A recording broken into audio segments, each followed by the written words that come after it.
Hi everyone, welcome to my channel. This is a new channel and this video is going to be about me explaining how to prepare for a trip to Japan with type 1 diabetes.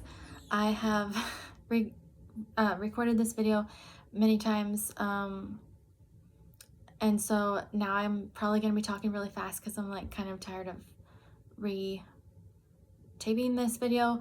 But anyways, I am going to be looking at my bottom this way at my notes to refer to and throughout this video, and if you have anything you would like to add, please comment down below, but please be kind.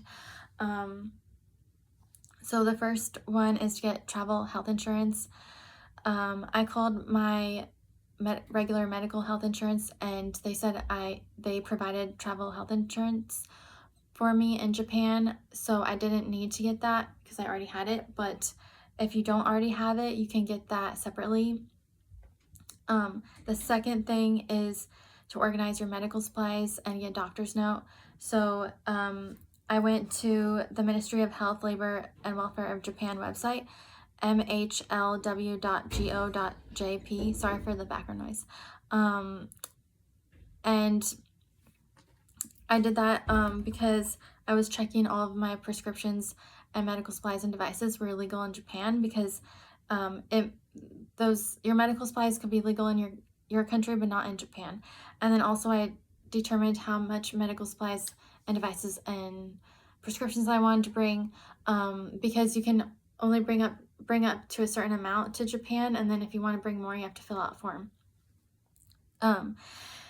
So the second thing I did to organize my medical supplies is I checked all of the expiration dates, and I made sure that none of my supplies were expired or were going to expire before or during my trip to Japan. And if they did, I reordered those. I also checked when I needed to reorder my supplies because, for example, I also have hypothyroidism, so I take medication for that. And I usually reorder at the end of every month, and that's when we were leaving. So I called my pharmacy to see if I could order that early, and they said yes. And then I also got a doctor's note. I gave my doctor a list of all of the medical supplies and prescriptions and devices that I was going to bring to Japan. And he wrote me a note saying that I needed all of those supplies and why. So that's number 2. Number 3 is I made a medical travel health appointment, and the nurse told me that I was up to date on all of my vaccines and how to prevent illnesses in Japan and other useful information. The fourth thing I did was I bought useful things I would need in Japan, and I bought those things online early so that I would get them before leaving to Japan. So I bought a portable refrigerator for my insulin, and also a rubber cover for my insulin vial so that it wouldn't freeze next to the ice pack. And I also bought a power bank and a universal adapter. I did not end up using the universal adapter because I didn't need it, but I suggest still getting it anyways if you're going to another country, because the outlets might be different. Number 5 is I researched how to get through security with my medical devices, so my insulin pump and my sensor, and I ended up electing to have a visual inspection of my medical devices and pat down. I also had Google Translate, which was helpful for me on the way back to communicate with the security that I would like a visual inspection of my medical devices and a pat down. Number 6 is I wrote important things on index cards in case my phone died or I didn't have access to my phone or something. So on one card I wrote down important phrases in Japanese, such as help me, hospital, I have type 1 diabetes, etc. Something else that I think is useful to write down, which I didn't, but now looking back I think it's important, is to write down I would like a visual inspection of my medical devices and a pat down in case when you're going through security on the way back you're struggling to communicate but your phone is dead or something.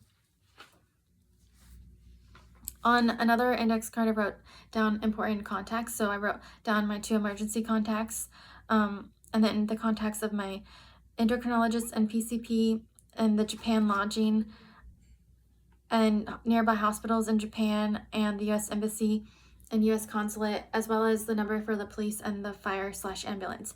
I also suggest that you watch a video on how to use payphones in Japan, because it'll be different than in other countries such as the US, in case your phone dies or something.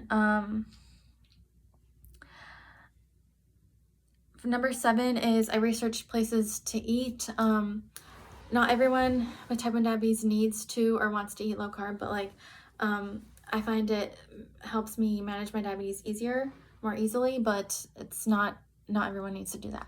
But some people with type 1 find it helpful. So a few things that are low carb that I ate in Japan are yaki niku, which is fried beef, and then I did not eat this, but you could also eat this yakitori, which is fried pork. Convenience stores also have low carb foods like nuts and veggie sticks, etc. And then also to always have backup plans. If you've had type 1 diabetes for a long time, you already know this. You need to be prepared for everything and have backup plans. But for example, with my portable refrigerator, the power cord broke, and so I was no longer able to use it. And so luckily I had a backup plan I had the ice pack, so the refrigerator also converted into a cooler, and I used the ice pack. But the second hotel that we stayed at did not have a freezer, so I had to leave my ice pack at the front desk of the hotel because they had a freezer. And so since it was hot outside, when I went out, I wanted to bring backup insulin in case I had a pump failure. And so I had to ask the front desk for my ice pack back. And then at the end of the day, bring it back to the front desk and ask them to put it back in their freezer. And I had to keep doing that every day for like the last half of our trip, which was totally fine, but slightly annoying. And it would have been even better if I had also packed a backup power cord, because the portable refrigerator required a specific power cord.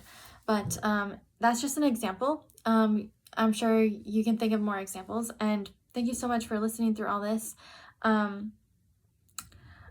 Please leave comments down below if you have more ideas, but please keep them kind. And I also just want to mention that this was a brief list of things that I did to prepare for Japan as a type 1 diabetic, but this is not a video about how to prepare for Japan in general, because there's a lot of other things you need to do to prepare for Japan in general. But when I was preparing for Japan, I couldn't find a lot of videos on how to prepare